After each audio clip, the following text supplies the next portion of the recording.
विक्रांत जी दिल्ली से। राधे राधे गुरु जी।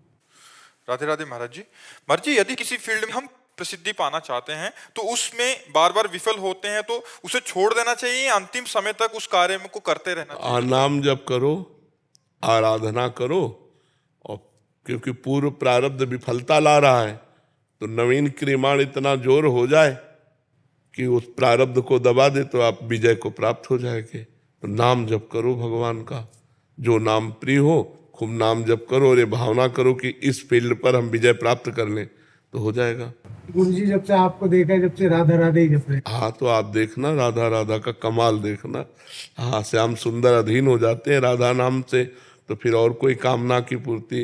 राधा किशोरी जी तो महाकरुणामयी है। खूब नाम जप करो और जब तक सफलता न मिले तो जिस फील्ड में लगे उसी में लगे रहो, और नाम जप करो तो आगे उसमें सफलता मिल जाएगी। प्रारब्ध, बुरा प्रारब्ध जो है, जो हमें असफल कर रहा है, वो क्षीण हो जाएगा तो विजय प्राप्त हो जाएगी। सन्नी जी लंदन। राधे राधे। राधे राधे महाराज जी। प्रभु जी, मैंने बचपन में श्री कृष्ण संकीर्तन में एक गुरुजी से दीक्षा ली थी। फिर जब मैं बड़ा हुआ तो हमारा पूरा परिवार जिन गुरुजी को मानता था वहां से दीक्षा ले ली। महाराज जी, क्या दो गुरु से दीक्षा लेना गलत है? और हाँ, मैं कौन से गुरु द्वारा दिया गया नाम गलत गलत है, कोई खिलवाड़ थोड़ी है। पर अब यह है कि बचपन में तो अबोध अवस्था होती है, पर जो दीक्षा लेनी चाहिए वो किसी की प्रेरणा के अनुसार नहीं लेनी चाहिए। जब अपना विवेक जागृत हो जाए और जिन संत भगवान पर ब्रह्म बुद्धि हो कि गुरु साक्षात पर ब्रह्म और अध्यात्म पे चलना, तब दीक्षा लेनी चाहिए। अब इनको दीक्षा ले ली, उनसे दीक्षा ले ली, उनसे दीक्षा ले ली, पता नहीं कि हमें जाना कहाँ है, करना क्या है, अब किसका भजन करें। मान लो 3-4 जगह दीक्षा ले ले तो कहाँ किसका भजन करें। गुरु एक, शिक्षा गुरु चाहे आप 50 बना लो, लेकिन दीक्षा गुरु एक होना चाहिए। शिक्षा के लिए भगवान दत्तात्रेय जी ने 24 गुरु बनाए, शिक्षा गुरु, लेकिन दीक्षा एक गुरु से होनी चाहिए। ये सब खिलवाड़ वाला, बच्चोपन वाला बात हो गई ना। तो अब कहाँ तुम्हारी श्रद्धा है? दोनों जगह है गुरु जी, एक कृष्ण भगवान के हैं, एक हमारे गुरु जी है। तो एक जगह किशन भगवान के, दूसरी जगह कौन भगवान के हैं? दूसरे गुरु जी को बोलते हैं, गुरु जी को मानो। अच्छा, तो किशन जी गुरु जी हैं, गुरु जी किशन जी हैं, ऐसा मान लो दोनों एक ही हैं। नाम जप अभी कौन सा करें? जो बचपन में लिया था वो वाला नाम जप करें कि ये वाला नाम जप करें? अब ये हमको क्यों अपराध करवाओगे कि हम कहे कि उनका न करके उनका करो। अब आप देख लो, इसीलिए ये दुविधा में दोनों गए, माया मिली न राम। तो ये बात ठीक नहीं, एक चयन करो। एक ही कर। किसको चयन किया? आपको चयन की। अब तीसरा आपने तो और कमाल कर दिया। जा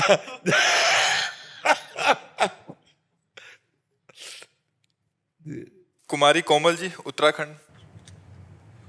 राधे राधे महाराज जी। गुरुदेव, कई बार श्री जी के लिए भोग बनाते समय मन में अनेक प्रकार के व्यंजन आते हैं, जैसे खीर, हलवा, पूड़ी इत्यादि, परंतु समझ नहीं आता ये हमारी इच्छा है या श्री जी की पाने की। उसको भावना में लाओ कि हमारी श्री जी आज ये पाना चाहती। किसका प्रश्न? हमारी श्री जी आज ये पाना चाहती, इसलिए हमारे दिमाग में बात आई। और बनाओ अच्छे से, श्री जी को पवाओ, और फिर हो सके तो श्री जी के भक्त को पवाओ।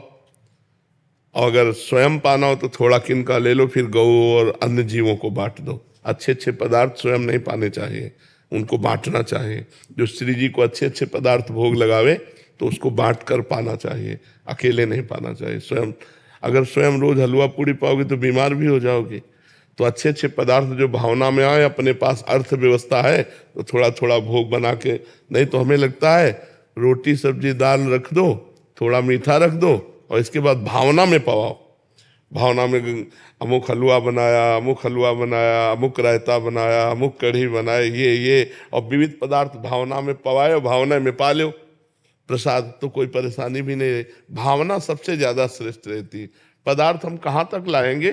पदार्थ भावना में। जैसे आज हमारा मन है कि श्री जी को हम 50 प्रकार के भोग बनावें, तो हमें जो जो याद है हम सब 50 प्रकार के भोग अपने दिमाग में तैयार किए, और सोने की थाली बड़ी सी है और अलग अलग कटोरियों में प्रिया प्रीतम विराजमान अपने हाथ से पवा रहे हैं, और सामने भोग लगा 2 रोटी दाल सब्जी, और हम 50 चीजें श्री जी को पवा रहे।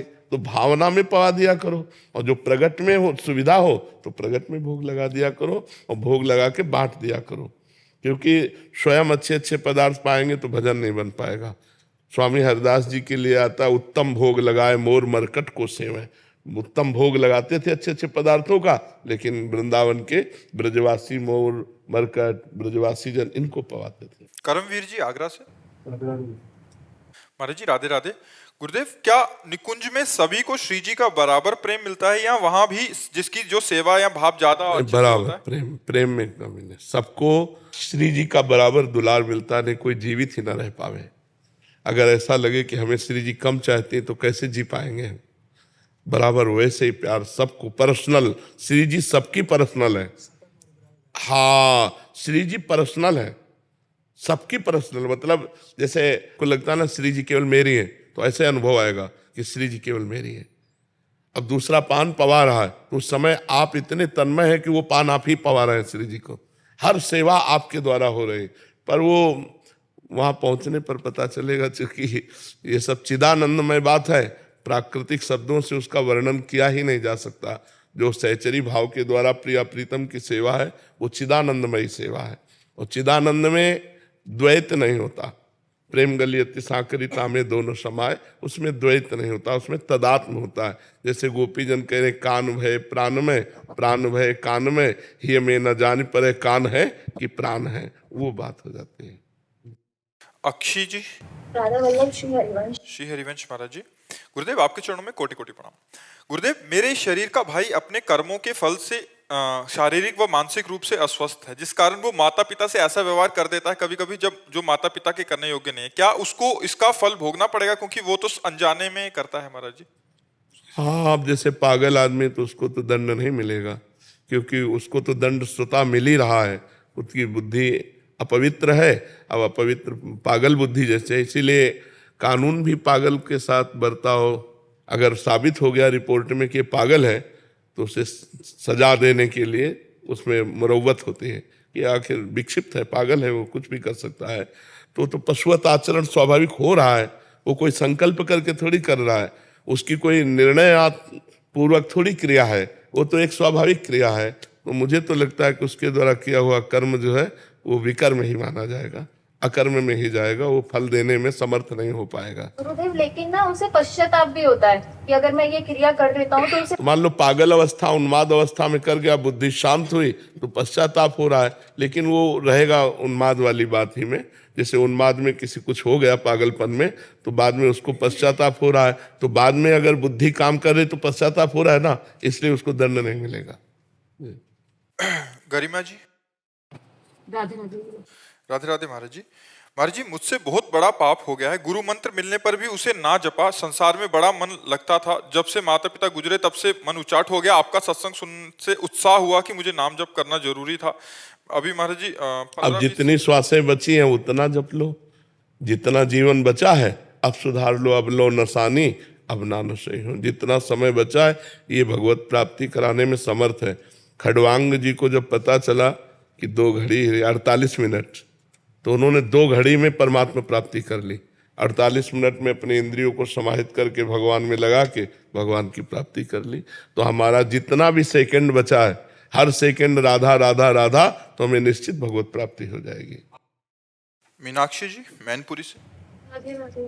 राधे राधे महाराज जी, आपके चरणों में कोटि कोटि प्रणाम। महाराज जी, गोस्वामी तुलसीदास जी ने प्रभु को प्राप्त करने के लिए 2 मार्ग बताए हैं, एक ज्ञान मार्ग, एक भक्ति मार्ग। महाराज जी, ज्ञान मार्ग थोड़ा सा कठिन नजर आता है, इसलिए भक्ति मार्ग को बहुत उत्तम बताया गया, परंतु भक्ति भी कई प्रकार की बताई गई है। जैसे हनुमान जी ने प्रभु राम जी से अनपायनी भक्ति की मांग की, सनकादिक ऋषियों ने प्रभु से प्रेमा भक्ति की मांग की, गोस्वामी जी ने स्वयं अविरल भक्ति विशुद्ध भक्ति की याचना की। एक ही की पर्यायवाची शब्द है, प्रेम लक्षणा भक्ति के ही पर्यायवाची। अनपायनी, भगवान के चरणों के सिवा अन्य कोई आशा भरोसा न हो। अविरल, निरंतर भगवान में चिंतन वृत्ति चली जाए, प्रेम लक्षणा भगवान से प्रीति हो जाए। ये एक ही बात, निरंतर भगवान का स्मरण रखना, अन्य भावों का त्याग होकर, अन्य इच्छाओं का त्याग करके एकमात्र भगवान में ही अपनी आस्था भाव विचार जितना चिंतन वो सब, और भगवान से ही प्रेम करना, एक ही बात है, वो अलग अलग है। जैसे शरणागति के कहीं है आत्मसमर्पण, कहीं है प्रपत्ति, कहीं उसे शरणागति, तो बात एक ही है, उसको शब्दावली के द्वारा अलग अलग कहा गया है। और भक्ति सरल नहीं है अगर किसी को लगता हो, भक्ति भी बहुत कठिन है। निरंतर संसार के चिंतन को काटते हुए भगवान का चिंतन करना भक्ति है। देवर्षि नारद जी कह रहे हैं, तदर्पिता अखिलाचारिता तद्विस्मरणेन परम व्याकुलतेति, समस्त आचरण कृष्णार्पित हो, श्री कृष्ण के अनुकूल हो, प्रतिकूलस्य विसर्जनम, प्रतिकूल एक भी आचरण न हो। कितना कठिन है, सब आचरण भगवान श्री कृष्ण के अनुकूल हो। तो भगवान के अनुकूल क्या होगा? गीता जी है, भागवत है, इनमें बताया गया है कि आप ऐसे चलो, ऐसे चलो, ये करो, ये ना करो। तो जो शास्त्र कह रहा करो वो श्री कृष्ण अनुकूलेन, जो कह रहा ना करो वो प्रतिकूलस्य, तो विसर्जनम, प्रतिकूलता का त्याग और भगवान के अनुकूल आचरण करना।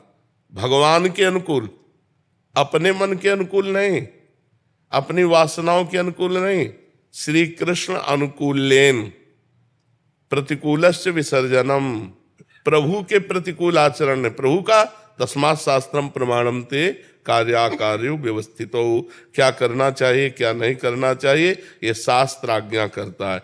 तो शास्त्र आज्ञा के अनुसार किए हुए कर्म को भगवान श्री कृष्ण के चरणों में अर्पित करता हुआ तद विस्मरणेन परम व्याकुलतेति, एक क्षण के लिए भी वो विस्मरण बर्दाश्त नहीं करता, इतना भगवत स्मरण परायण है।